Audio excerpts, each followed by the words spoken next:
And welcome to the LK Predictions podcast. This is the first podcast we've done. I'm super excited to be heading this up. I've got a really, really awesome team as well. I'm just going to let them introduce themselves.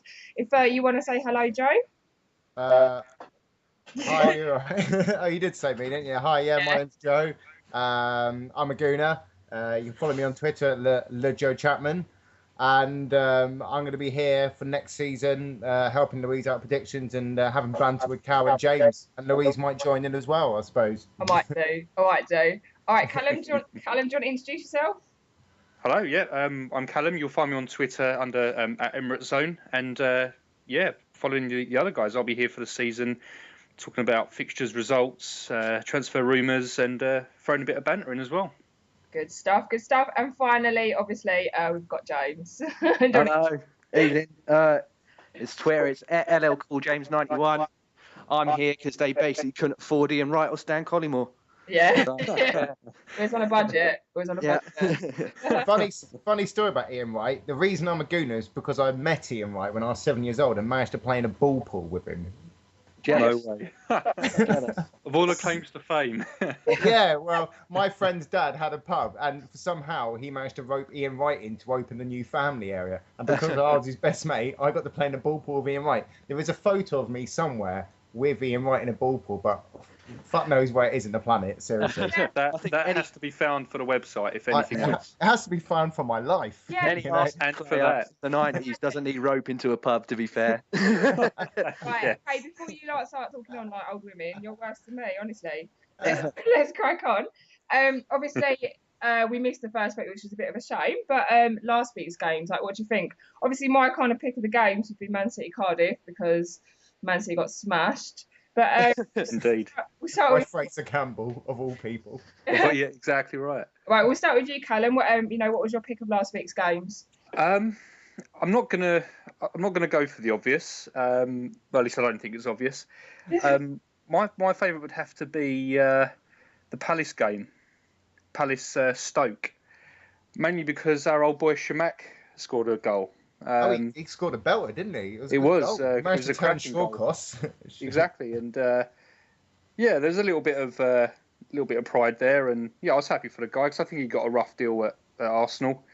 He had no chance after Robin van Persie, did he? Once Robin van Persie got back in the team, who's going to knock him out of the team? Yeah, exactly. He had no chance. We brought him in when we was in dire straits. He got I think 6 goals in 6 games for us.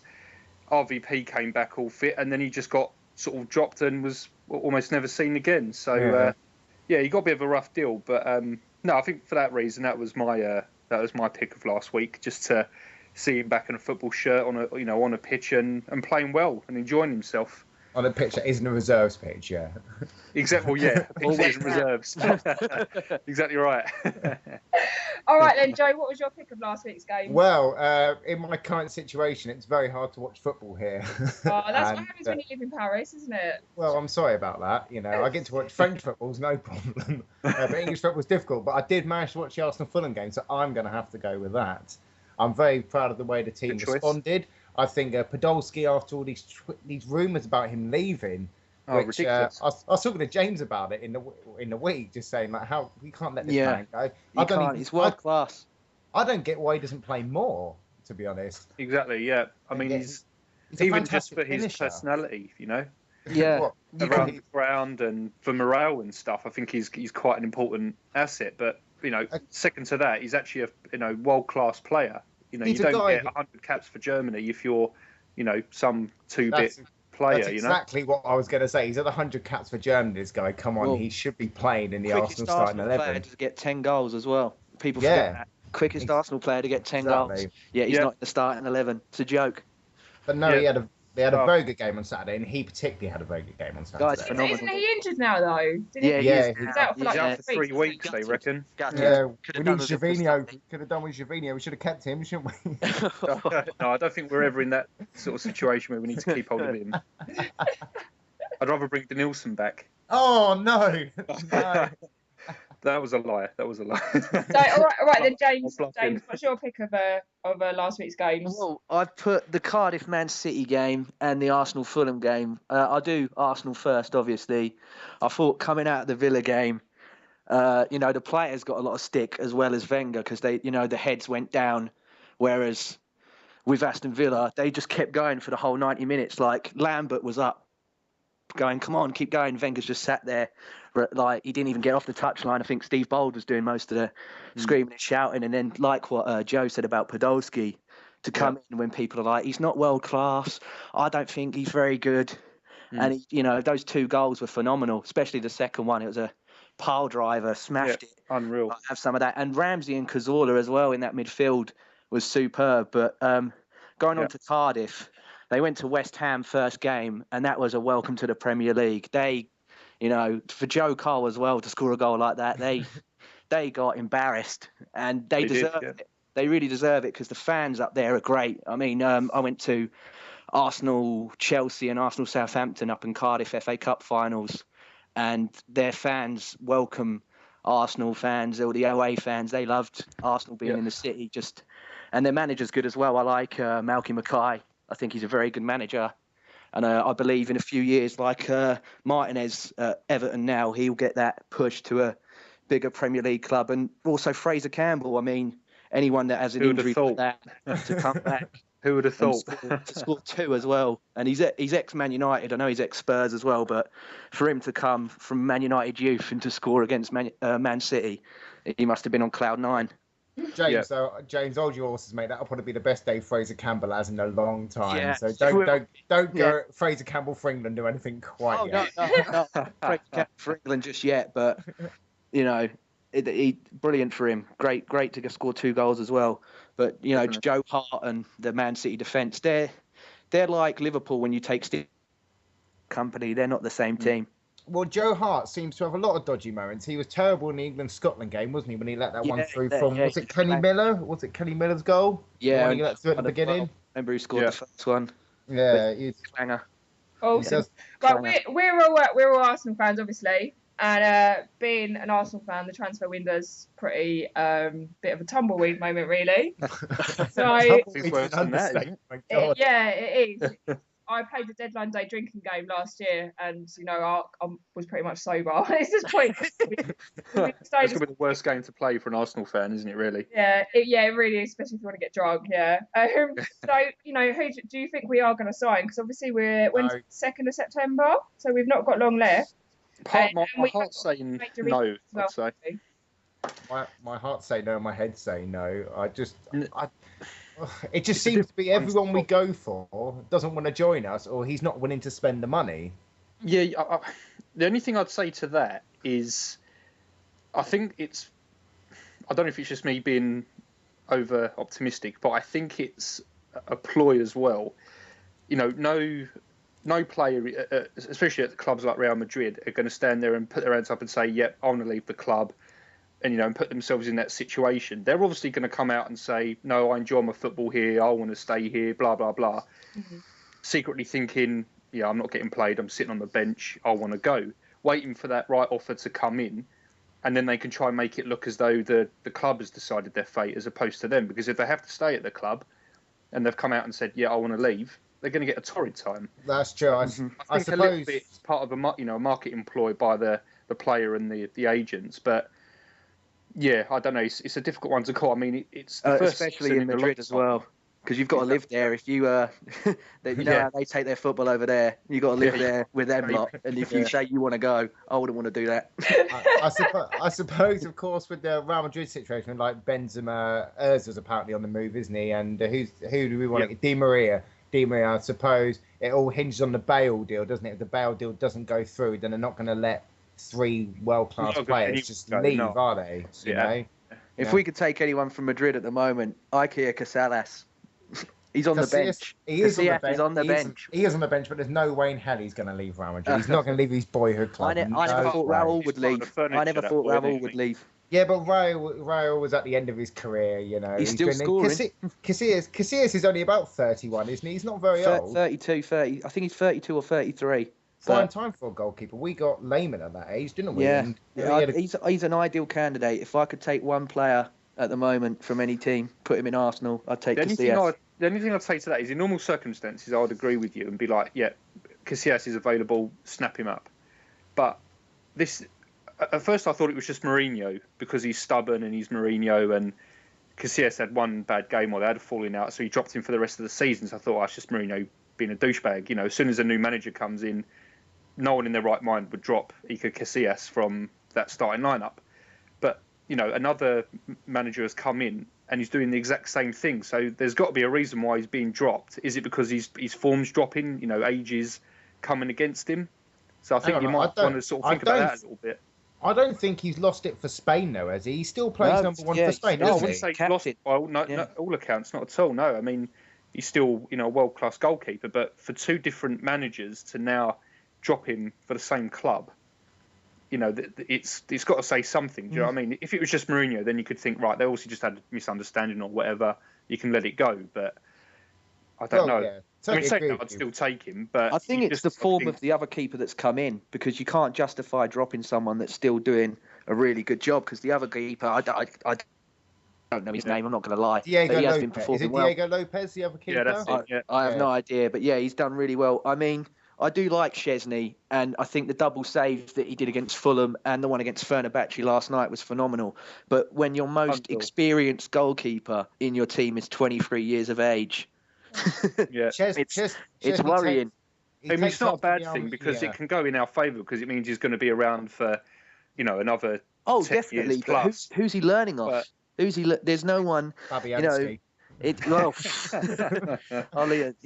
Bob Wilson. And I mean, that Martinez that played, the Argentinian, our third choice goal, he let in 5 in his first game against Reading of all bloody teams. So that was a good night, though. That was good fun that night. Oh. It was good fun. Yeah, well, we can say that because of the result, but it's gone the other way. Yeah. That was awesome. Right, I'm going to get on to this week's predictions. I put up my video today. I don't know if any of you've seen it. So what I'm going to do is go through my predictions, and I'm going to tell you, go through game by game, and then I want you guys just to let me know what yours are. So the first game, Man City Hull. I think that Man City are going to win this 2-0. What do you reckon, guys? Let's jump in. I don't know. Normally, I'd probably agree with you in normal circumstances, but after the Cardiff game, I mean, they were awful. I mean, they were dog shit. I read a stat that I think the Cardiff starting 11 cost 13 million, whereas the Man City starting 11 cost something like 330 million. And City got turned over. I can't remember who it was that said it now, apologies, but they said they got embarrassed, and that is exactly right. Money doesn't buy a team. I really, really hate that. I mean, that's obviously one of the reasons why we're not doing so well, because we're not spending. But all these teams who are coming in and spending loads of money, making a temporary team, and then it doesn't last, just falls apart. No, that's exactly it. I mean, I can see this. I don't know. I mean, Hull haven't been playing amazing football, but they've been, doing enough to, make a decent account of themselves. So I could see this being a ball draw. On the other hand, I could see it being a 4-0 thumping by City. So it's a hard one to call based on both teams' performances. City winning 4-0. I really think after that embarrassment of a promoted side, you've got to remember this is a promoted side. Yeah. This isn't a side that's established. Yeah, a promoted side at the Etihad. They got made to look foolish, and they don't want another promoted side with Steve Bruce as well, ex-Man United. The fans aren't going to take that. I mean, Pellegrini. No. Good manager, but he didn't do anything at Madrid of worth. Didn't really do anything at Malaga of worth, and the skeptics are out already. So, what do you think it'll be, Joe? What's your prediction? Me? Well, I think they're going to smash them 4-0. Yeah, Easily they're going to smash them 4-0. Man City will turn Hull right over. Yeah, that's got to be the minimum score at least, isn't it? Yeah, they'll smash them over 4-0. And James, with Pellegrini, he did a very good job at Malaga. They love him there. They got them into the Champions League, and they had a good year last year. It's just unfortunate they stopped the Qatari owners, or were they from Abu Dhabi? Yeah. They stopped funding them basically, so they had to sell their good players. Yeah. And Pellegrini worked last year for free. He didn't take a penny. Yeah. So I wasn't aware of that. So I'll give him a thumbs up. Cool. Right. The next game then. Let's move on to the next game. It's Cardiff Everton. And I kind of thought Cardiff might sort of smash this one after obviously their win last week. But I've just put down a 1-0 win to Cardiff as it's at home. What do you reckon, James? I've put a 1-1 draw or Everton to win 2-1. I think Martinez, he's got something going on, but with Baines today, apparently, I've read online that he's going to put in a transfer request either tomorrow or Saturday about the wanting to join Man United. So I think that does make pain really. I mean, Pardew said it when Cabaye was in the squad, he was in the team ready to play Man City, and then Arsenal put that bid in, and it shook him a bit. He was like, oh, well, he's got to change the squad now. Shook him a lot. Well, yeah. Shook him a lot because they got to hide him. But I mean, how much do you believe in that, though? I mean, it's bollocks. That's nonsense. Absolutely. I mean, any player of his worth. I think Baines wants to leave. I think you've got to let Baines leave because next to Ashley Cole in England, there isn't left back better. No, true. Yeah, can't argue with that. Yeah. What do you think your prediction is then, Joe? Well, I think Everton are going to win. I think it will be slight, like you said, James, probably 2-1. Yeah. Maybe a draw, but I think Everton will just have enough to beat them. Yeah. Well, yeah, definitely in form as well. I'm like, for a young kid, he's smashing it at the moment. He's done superb. Yeah, he's a good lad, isn't he? He's strong and powerful, and he's big. And I think letting Fellaini go with him there, I think they may have a ready-made replacement. Yeah, definitely. It's good he's English as well, Oh, yeah. we need a replacement for Stevie G. We need all we can get at the moment. What about you, Callum? What do you think? I've gone with 2-1 Everton. I think it will be a very tight game. I think they'll narrowly just take it. I hope I'm right that Cardiff win then. I'll be well chuffed. It'll be a win for the yeah, it'll be a good shout. They'll love you if you get it right as well. They're good lads up there. Yeah. They're good lads. Right, okay, next one. Newcastle Fulham. I've got 1-1 draw. What do you reckon? Start with Callum. I've put 0-0 just because Newcastle have been pony. Yeah, I think it'll be have been the same. So I can't really see either team mustering up enough chances to snatch it. So I've put 0-0. Cool. What about you, Joe? I'm going to say 1-0 to Fulham, but it depends really. If someone puts in a bid for a Newcastle player, the night of the game, if we someone puts in a bid for Hatem Ben Arfa, maybe they might get thrashed. We don't know, but I think Fulham will do Newcastle. I think just a 1-0 because I don't see Fulham having much creativity. But they've signed a couple of good players. Scott Parker's a great midfielder. He's obviously not capable of playing for a top four side as we've seen with Spurs, obviously because they couldn't make the top four. But I think they've got a good goal scorer in Darren Bent. And Berbatov's obviously still a quality player, so I think they will do one over Newcastle. Newcastle don't seem to be having a clue what they're doing with this Joe Kinnear. He can't even pronounce half the players' names. How the hell is the joke of it? Yeah, well, they have been a joke, haven't they, Newcastle recently? Having Pardew as your manager is a joke, but right, James, what's your prediction for? Well, I'm going to throw in a bit of a curveball. I've seen Newcastle picking up their first 3 points and winning either 1-0 or 2-0. The point from that is that Fulham last week, they had all this talk about, because it's a tough place for Arsenal to go. And they were dog shit. They were awful. They were absolutely awful. I mean, next to Iron Robin, you've got the most selfish player in the world in Taarabt. I mean, He's like playing FIFA without an A or an X button. You know what I mean? He ain't going to pass you the ball. Darren Bent's off the mark, and he's one of them. When he starts firing, he starts firing. But I think Newcastle, like I said with Madrid, football's religion up there, and they need something to turn it around. And if looking at Fulham last week, if I'm Pardew, I'm like, I fancy this one Saturday, and also Demba Ba, if they can get him in before Friday. That 12, I think it's midday deadline for new players to be registered to play at the weekend. There's talk of Demba Ba going back there on loan. Yeah, they love him up there. And when they're still going for that Gomez, aren't they? So Gomez. If they get him, then it's a little bit of a new striker. Because Papa Cisse's really gone off the boil. I don't know what's happened to him. He's disappeared, isn't he? Yeah. He's one of those. He is one of a one-season wonder, though, wasn't he? He had a good 6 months when he first joined, and he could cough and it went in, and now he just can't do anything. Shout water at times. Right, also we're going to move on to the next one, which is Norwich Southampton. And I've got that down as another draw, but a 0-0 draw this time. What do you reckon, Joe? Yeah, I'll go. Oh, do you say James or Joe? Joe. All right, okay. I'm gonna go. I'm gonna go with 1-0. I'm gonna go with a draw. I think Norwich seem to have signed some good players. They seem to have they've acquired a couple of strikers, haven't they? Is it Van Wolfswinkel? Yeah, brilliant. Yeah, brilliant. What a great name. You should sign him on his name. I think that's what they've done.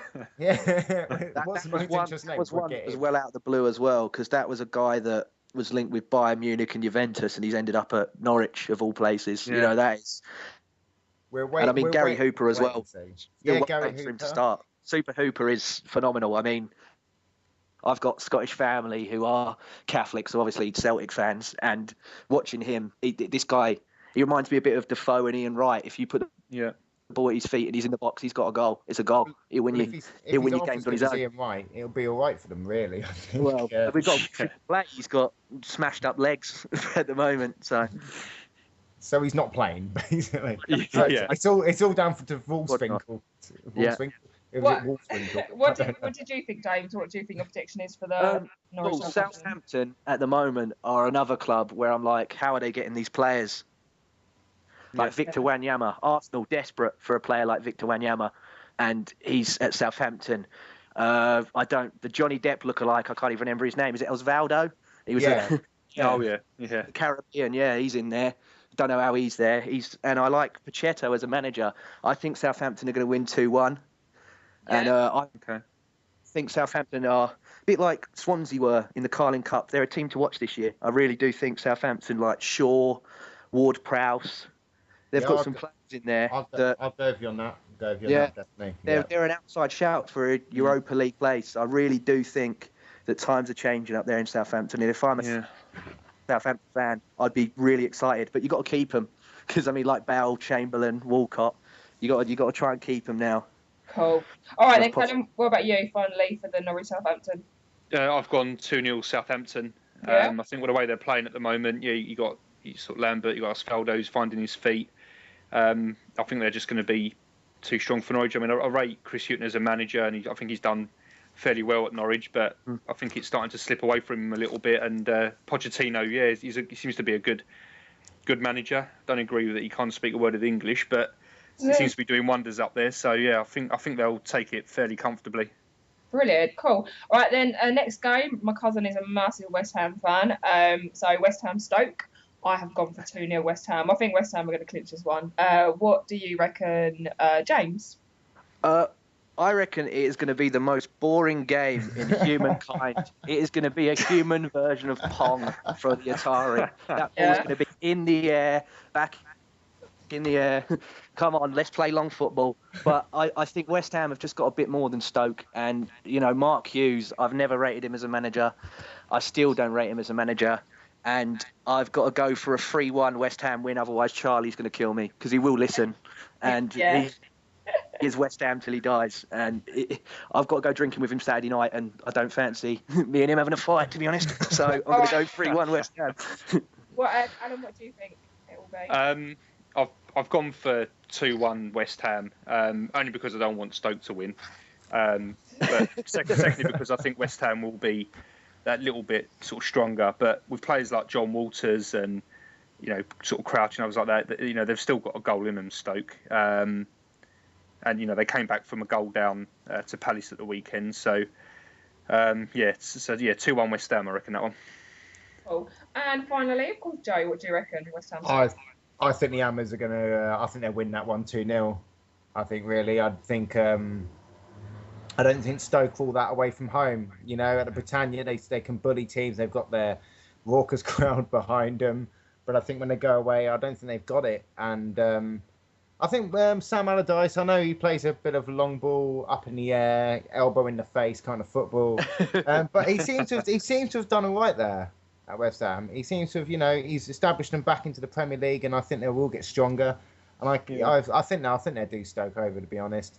I can't see Stoke getting anything out of that. No, let's hope so. Cool. Yeah, let's definitely hope so. The last game of Saturday is Crystal Palace Sunderland, which I have gone for 1-0 to Sunderland. So what do you think, Callum, on that one? I've actually done the opposite. I've gone to 1-0 Palace. I think with the way they played against Stoke, the they'll have the fitness there. They'll have the belief that they can, sort of do it. Hopefully, Shamak increases his account. And I just think the honeymoon period with Di Canio and Sunderland, I think, is over now. He doesn't seem to know what he's doing. I don't know. I'm just not confident with their sort of performances. So I think Palace will sort of narrowly snatch it. Cool. All right then, Joe. What do you think about that one? I think it's going to be the day. No, sorry. I think it's going to be a 0-0. I think it's going to be the day's 0-0. Yeah. I can't see the team winning. I can't see Sunderland creating much. Like you were saying about Di Canio, his honeymoon period is over. He gave him that lift at the end of last season to help him survive. But you know what? I think he's going to be out of his depth. And I think give it 6 months and they'll probably be begging to have O'Neill back, which is a sad case of affairs for anyone to have.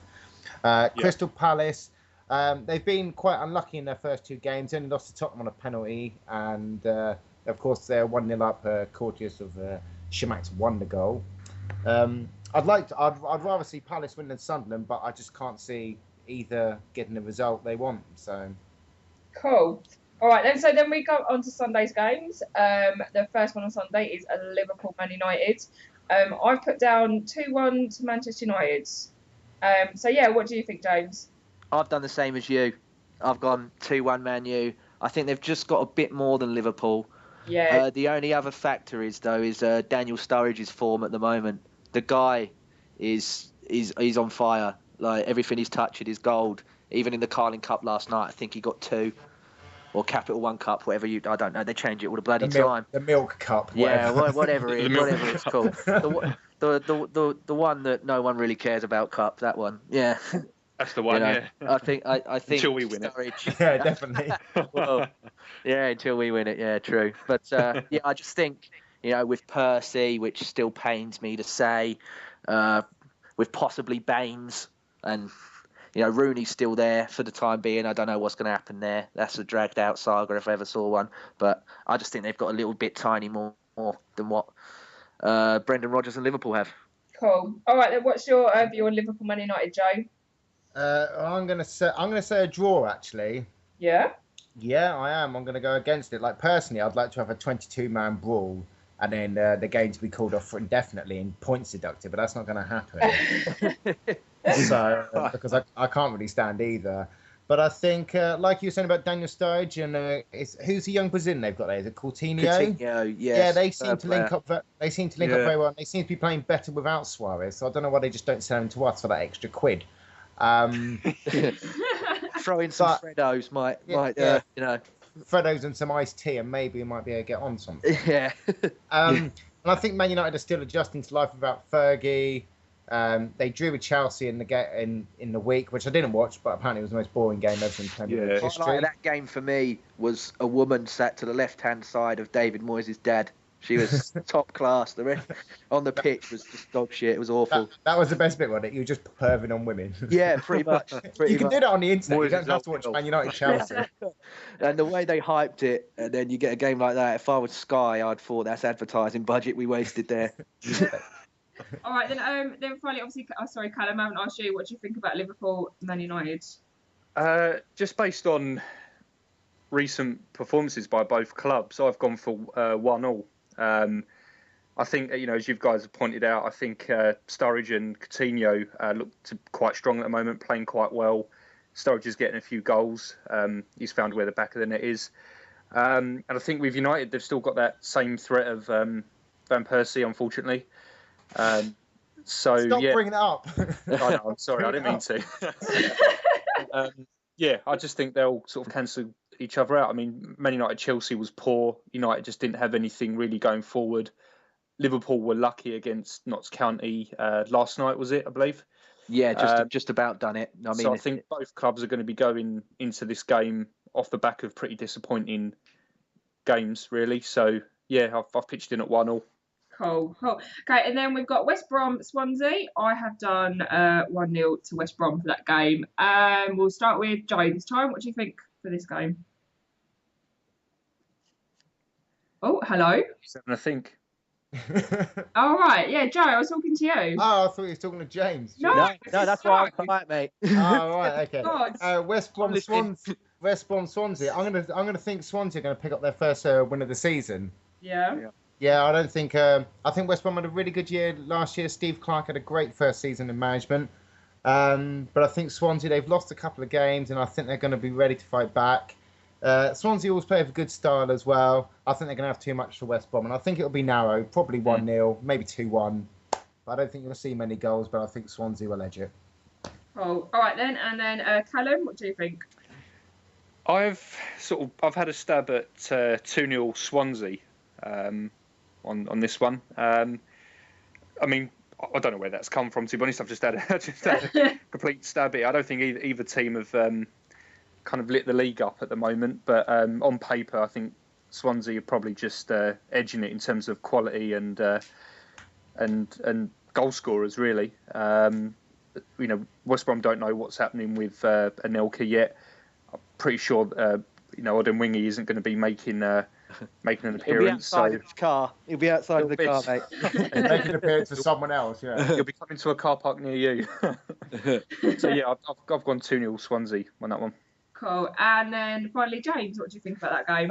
Well, I agree with the others so far, but I think Swansea are going to do him 3-0.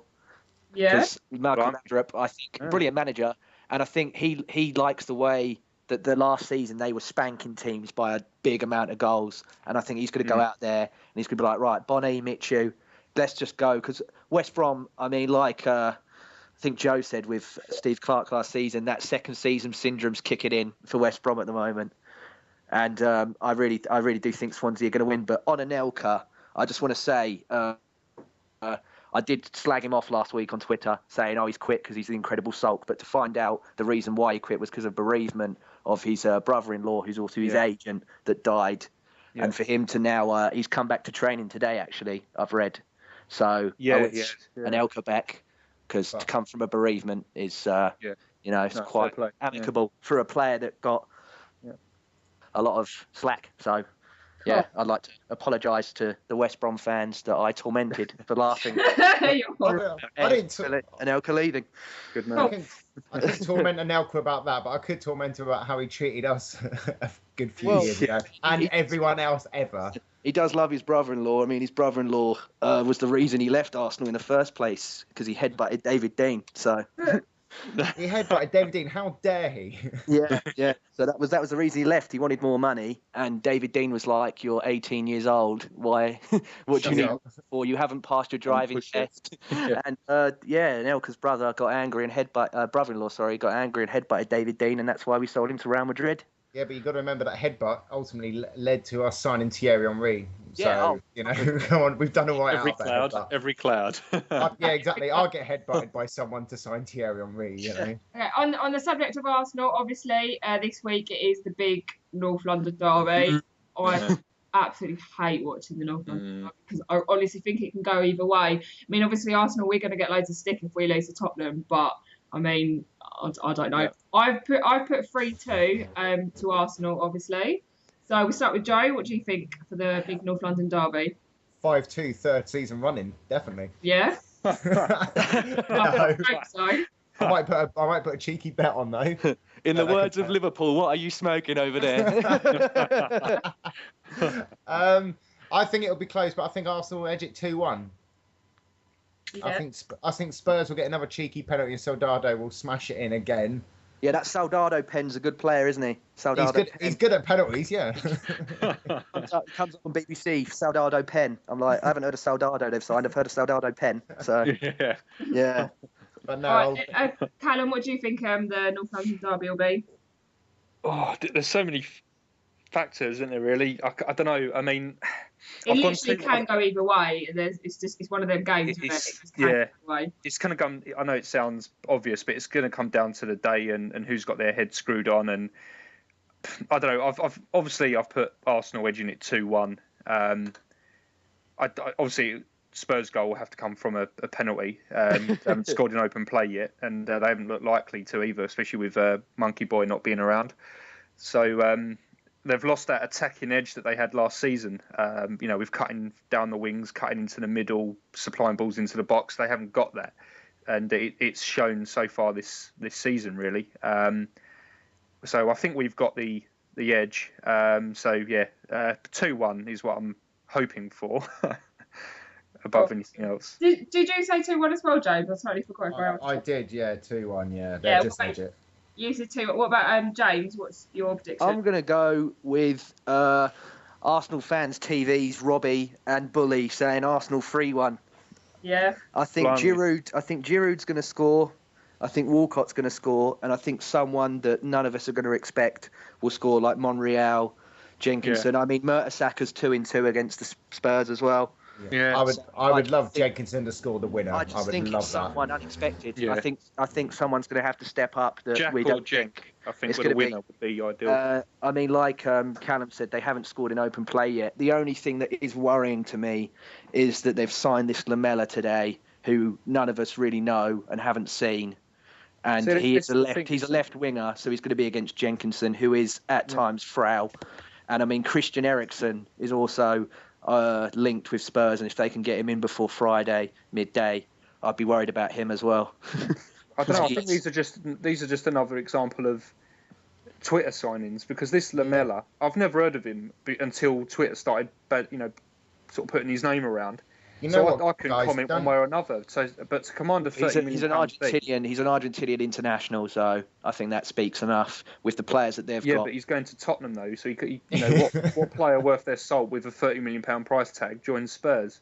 And why is Madrid not going in for him? They need a midfielder. If they can't get Bale, why haven't they gone in for him? Why is the first I've heard of him is with Tottenham's interest, and then he's eventually signed. But what I read today, which I'm not sure if any of you guys saw it also, is that this Lamela, or whatever his name is, supposedly got told that he was joining Spurs and walked out of the training ground crying. Yeah, because he'd been told that he was joining Spurs and he didn't want to leave, but they had to sell him. Yeah, Italian football is in a bad way, and Roma of all teams are in a really bad way. I mean, what annoys me is that we're screaming for a player on the left side at the moment with Podolski out, and Ozil, to me, even though he threw a wobbler getting subbed, he threw his toys out of the pram. Don't think Ozil was going to happen. Why didn't we negotiate for this Lamela when we sold them Gervinho? Why didn't we, Because you know what, we don't know how good he is, and I was going to say earlier, guys, don't worry about what people say on Twitter. People say so much bollocks, just ignore it. Really, a YouTube compilation that some numpties put together, and they think, oh, he's world class. Yeah, well, he's really good in French League too. Yeah, we'll sign him. Don't worry about it. Really, don't worry about it. Remember, this is Tottenham we're speaking about. They've always, gone after. They've had Gareth Bale and players like Van der Vaart, and and even Vertonghen, who I rate as a fairly good he's superb. And we've still smashed them 5-2 twice, and all the rest of it. So exactly, I've said it to friends, I've said it to people at work. So the only day I'll ever get worried about Tottenham and a Tottenham squad is when they start bringing in Cristiano Ronaldo, Lionel Messi, Xavi, and them sort of calibre of players. Until they bring in them, I'm really not bothered, because it's still the same old Tottenham. And they've lost Scott Parker, who was a big player for them. They've lost Dempsey, who I think was a big sort of player for them as well. Yeah, but they have signed players to replace them. Paulinho, he looks quite good. Of all the ones that Spurs have signed, I would have took any of them. I would have took Soldado. I would have took Capu. I would have took them all. That's the thing again, Capoe or whatever his name is. I've only ever heard of him on Twitter, and everyone's raving about him. Again, why didn't anyone else go in for him? We supposedly bid for him, but why didn't we go in again? I bought him on Football Manager a couple of years back, and he is shit hot. Yeah, that's the thing. If you're a big console player, or if you got access to the streaming and everything. I mean, I am a known football fanatic, so I watch most of the leagues because I'm dull and boring. But yeah, you're not. Because you're unemployed, you got nothing to do. You've got to spend your time with something. Yeah, if anybody's listening, any work, not manual lifting though, got a bad back. But yeah, if anyone's listening. 21 years old, you got a bad back. I told you earlier, mate, I'm a shell of a man. Right, I'm gonna wrap this up because I've got other things to do. But it's been absolutely great. Hopefully we'll be back next week. celebrating the fact that Arsenal won. Or crying. It's going to be a really sad podcast next week. But yeah, thanks for listening, guys. Make sure you retweet and share it out. Obviously, don't forget to follow us all on Twitter. All the details are on the new website, which is louisespredictions.co.uk, and the official Twitter is LK Predictions. So yeah, thank you for listening, and you can listen to us all next week. Cool.